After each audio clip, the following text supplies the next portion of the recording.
Sue Gray's report into Partygate was finally released yesterday. Of course, it's on the front of all the front pages. We've got the Mirror, who says that the government is laughing at us, and the Mail, who says, is that it? In the House of Commons yesterday, this is what Boris Johnson had to say. So the Prime Minister wants us to move on. Nadia, are you ready to move on? Do you know what? I actually just made Jane check my pulse because I see him and literally my pulse goes... I think it's lust. Oh, God, lust for what? Just yet again, just how he can dare, bumbling on about how humble he feels while, again, blaming everybody else. He didn't know.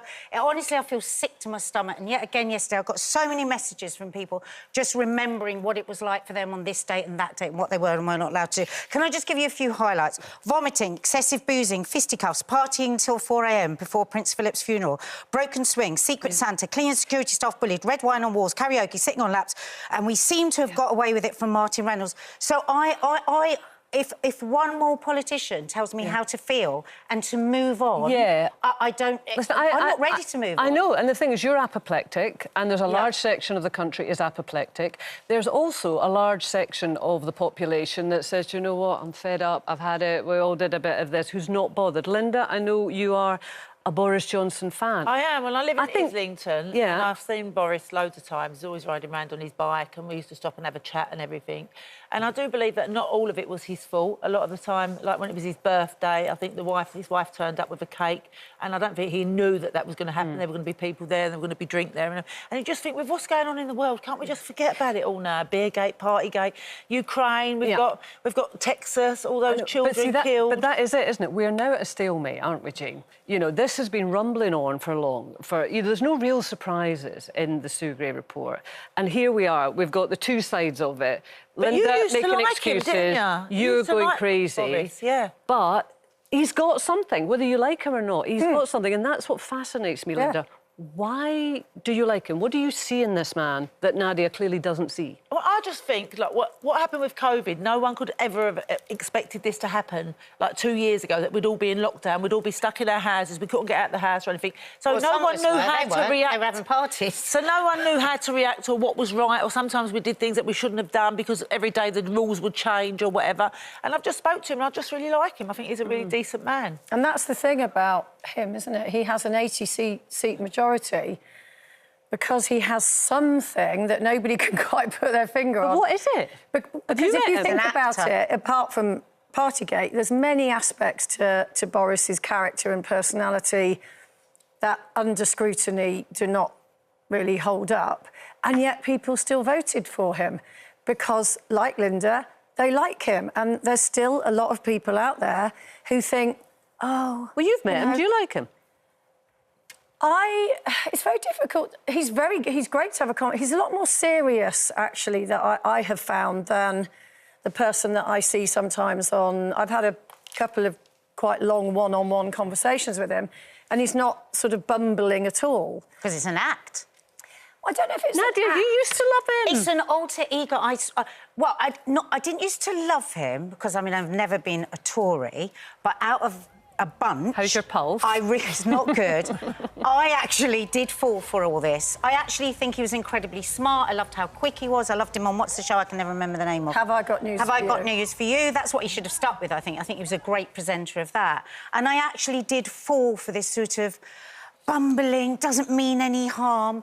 And I have just watched over the years, I have watched it break down. It's an act. And the first time I thought, oh, my God, I've been stitched up like a kipper here, was when he did that dreadful article in The Telegraph where he used he likened the burqa to the letterbox, and I just thought, oh, hang on a minute, what's going on here? But you still voted for him? No, I never voted for him for anything. Well... I wouldn't vote for him. But all of that you're mentioning happened before he got an 80-seat majority. Oh, no, but I never voted. No, but what I'm saying is people in this country gave him an 80-seat majority despite knowing that. Because I think he's brilliant at pretending. Sorry for. And I think, ultimately, at the moment, he will survive because what's the alternative? Exactly. I do feel a bit sorry for Rishi Sunak in that photo because he got fined and he's literally just leaning on the back of a chair at a 2-metre distance in his workplace, having arrived for a meeting. Well, I must admit, I don't agree with that, because I think what is different now is that up until this point, we have been looking at isolated incidents, and we're going to speak to Angela Rayner about Beergate, because let's not forget that she and Keir Starmer are being investigated by Durham police. But these are isolated incidents that are being analysed in detail, like that one. But I think what we get from the Sue Gray report is that there was an ongoing culture, and there's a difference between a misdemeanour and a culture. That's just the way it was. That was a level of acceptance. That was just it. And that is, for me, a big leap. But nonetheless, and you do feel, don't you, that that culture would not have thrived under Theresa May. I think one of Boris's biggest faults is that he wants everybody to like him.